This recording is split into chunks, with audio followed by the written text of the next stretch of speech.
Israel पर Hamas के attack के पीछे ईरान था, इसके सबूत मिल गए हैं।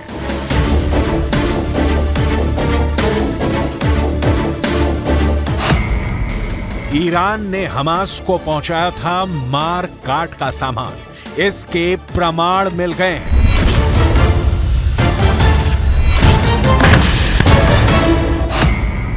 इजरायल में मौत बांटने के लिए हमास को ईरान ने हथियार मुहैया कराया था, इसका प्रूफ सामने आ गया है।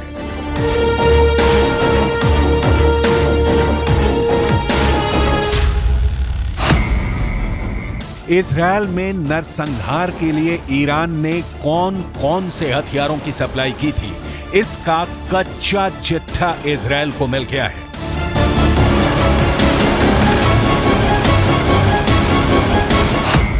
हमास ने हमले में थर्मोबैरिक ग्रेनेड का इस्तेमाल किया, जिस पर मेड इन ईरान की मोहर लगी है। हमले में हमास के लड़ाकों ने जिस AK-47 की गोलियां बरसाई थी, वो हमास को ईरान से मिली थी। मोटार रॉकेट से हमास ने इजरायल में आग लगाई थी, वो सभी मोटार रॉकेट ईरान में बने थे। सिर्फ इतना ही नहीं, इजरायल के खिलाफ इस्तेमाल के लिए जुटाए गए हथियार, हथगोले, विस्फोटक, टाइमर और आत्मघाती ड्रोन पर भी मेड इन ईरान की मोहर लगी थी।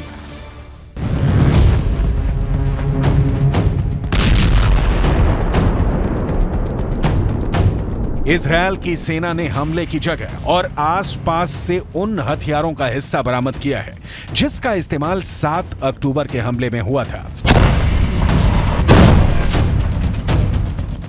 इजरायल की सेना का दावा है कि ये हथियार हमास ने तैयार नहीं किए हैं। इनमें से अधिकतर हथियार ईरान से मिले हैं और कुछ उत्तर कोरिया से मिले हैं।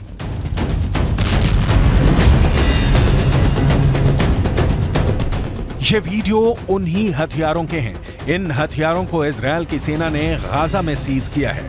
इन हथियारों में RPG है, इनमें हैंड ग्रेनेड है, इनमें एंटी क्राफ्ट लॉन्चर है, इसमें एंटी टैंक मिसाइल है, साथ ही इस जखीरे में एंटी टैंक माइंस भी बरामद हुई हैं। ये वो हथियार हैं जिनका इस्तेमाल 7 अक्टूबर को इजरायल पर हमले के लिए किया गया।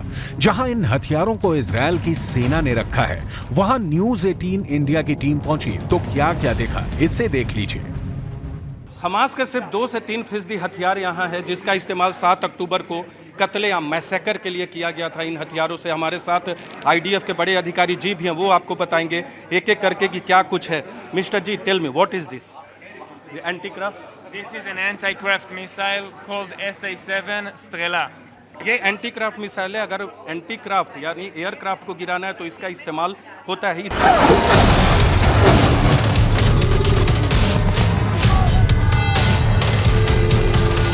यहां इजरायल की सेना ने हमास को मिले थर्मोबैरिक ग्रेनेड भी दिखाए। इजरायल का दावा है कि हमास ने थर्मोबैरिक ग्रेनेड को घरों में फेंका था, जिससे कुछ ही सेकंड में घरों को जला दिया गया। इजरायली सैनिकों ने ईरान में बनी मोटार रॉकेट भी बरामद की हैं। Here is a different type of explosives, of charges. For example, this one here is a thermobaric grenade that was used to burn rooms inside the houses. They used a timed detonator that is screwed here. Just pull out the safety, throw this into a room, close the door, shut, and it takes the temperature inside the room to 3,000 degrees during the explosion.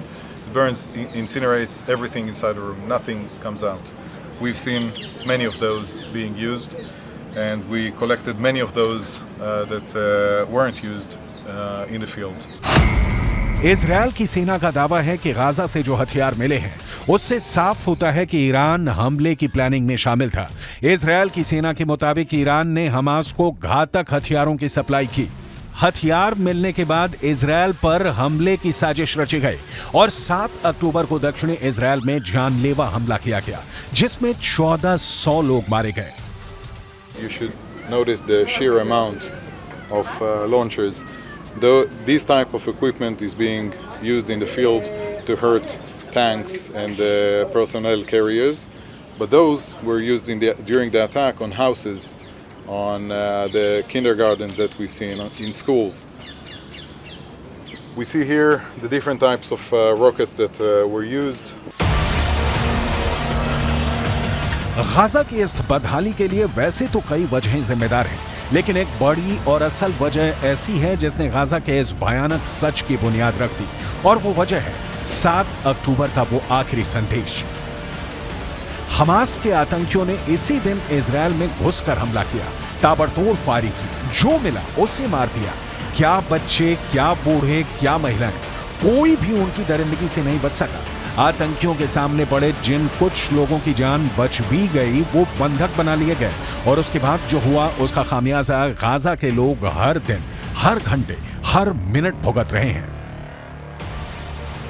Hamas के एक commander ने बड़ा पर्दाफाश किया है और कहा है कि यह सब कुछ शायद नहीं होता अगर वो आखिरी आदेश ना आता, जिसे हमास के 2 आकाओं ने अपने आतंकियों को आखिरी वक्त में दिया। वो आदेश जिसने पूरे प्लान को ही पलट दिया। यरूशलेम पोस्ट के मुताबिक हमास के कमांडर अबू मोहम्मद ने माना कि हमारा प्लान सिर्फ इजराइल के कुछ सैनिकों को अगवा करने का था, लेकिन हमले से कुछ मिनट पहले ही हमारे चीफ ने प्लान बदल दिया और इजराइल में कत्लेआम का आदेश दे दिया। ऐसा दावा किया जा रहा है कि हमास ने हमले की योजना बनाकर 2 साल तक इसकी तैयारी की। उसने ये हथियार गाजा की भूमिगत सुरंगों में जमा किए थे। हमास कमांडरों ने बम बनाने की फैक्ट्रियां बना रखी थी। इसके साथ ही उन्होंने इजराइल के बारे में खुफिया जानकारी इकट्ठा करते हुए नक्शे भी बनाए। इसके बाद वो बहुत खुफिया तरीके से इजराइल की सीमा में दाखिल हुए और इसके बाद उन्होंने अपनी हैवानियत को अंजाम दिया। इस तरह के ग्रेनेड घरों में फेंके गए। जब घरों से लोग बाहर नहीं निकले तो इस तरह के ग्रेनेड फेंका गया, और बड़े बड़े घर, जो कि निरोज में बात करें, किफुसीम में बात करें, बेरी में बात करें, रेम में बात करें, वहाँ इस तरह के बड़े बड़े ग्रेनेड फेंके गए। और what is this? These are grenades also? This is an RPG warhead. RPG warhead. With an attachment mechanism. Okay. In order to put in place on the tank, to attach it to the tank, and to just initiate it. तो घर में जब उड़ाना था, please wait mister जी, जब घर को उड़ाना था तो इसे लगाते थे और इसे उड़ा दिया जाता था। इजराइल की सेना ने दावा किया है कि इजराइल में घुसे हमास के हमलावर 500 आरपीजी, लगभग 200 आईडी और 1000 से अधिक AK-47 से लैस थे, जिनसे हमास के लड़ाकों ने अंधाधुंध हमला किया। इजराइल ने दावा किया है कि आरपीजी और छोटी मिसाइलें उत्तर कोरिया में बनाई गई थी। जो है लेकर आए थे हमास के आतंकवादी, सैकड़ों हजारों की संख्या में। ये नॉर्थ कोरिया में बना है। North Korea. Yeah, North Korea anti-person RPG. And Russian made. What is Russian made here? Over there we have RPG-7, originally made in the Soviet Union. आपको बता दें ये सोवियत यूनियन में बना है, 80 के दशक में आरपीजी, मौजूदा रूस में नहीं, ये कहना है। What are these? This is RPG-7 VR, homemade by Hamas. You can ये देखिए, ये होममेड है, हमास ने बनाया है। तमाम जानकारी हमारे साथ दे रहे हैं। ये हमास का RPG-7 VR, ये अरबी में लिखा है।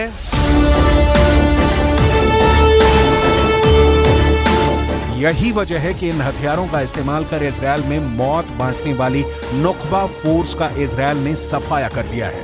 पहले हवाई हमला और अब ग्राउंड ऑपरेशन कर इजराइल ने हमास की नुकबा फोर्स की कमर तोड़ दी है। हमास की नुकबा फोर्स ने ही 7 अक्टूबर को इजराइल पर हमले को लीड किया था।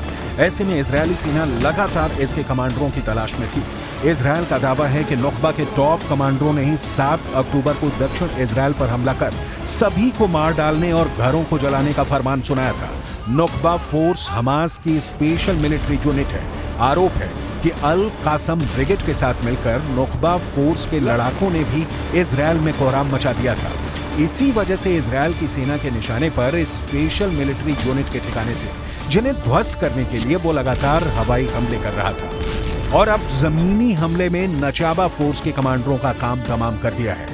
टाइम्स ऑफ इजराइल की रिपोर्ट के मुताबिक इजराइल के सैनिकों ने एक जमीनी ऑपरेशन में नुकबा कंपनी कमांडर अहमद मूसा और नुकबा प्लाटून कमांडर अम्र अल हांडी को मार दिया है। नुकबा एक ऐसी स्पेशल फोर्स है जिसमें शामिल लड़ाकों का चुनाव हमास के सीनियर कमांडरों की एक कमेटी करती है। इस फोर्स के लड़ाके दुश्मन पर घात लगाकर अटैक करने, सुरंगों के जरिए घुसपैठ करने, एंटी टैंक मिसाइल और रॉकेट से हमला करने में माहिर होते हैं। दावा यह भी है कि नचाबा फोर्स के लड़ाके हमास के बड़े नेताओं को सुरक्षा देने का काम करते थे। अब इजराइल की सेना बहुत बेरहमी और क्रूरता के साथ हमास का सर्वनाश कर रही है और इसमें सबसे बड़ा नुकसान गाजा पट्टी के लोगों को भी झेलना पड़ रहा है।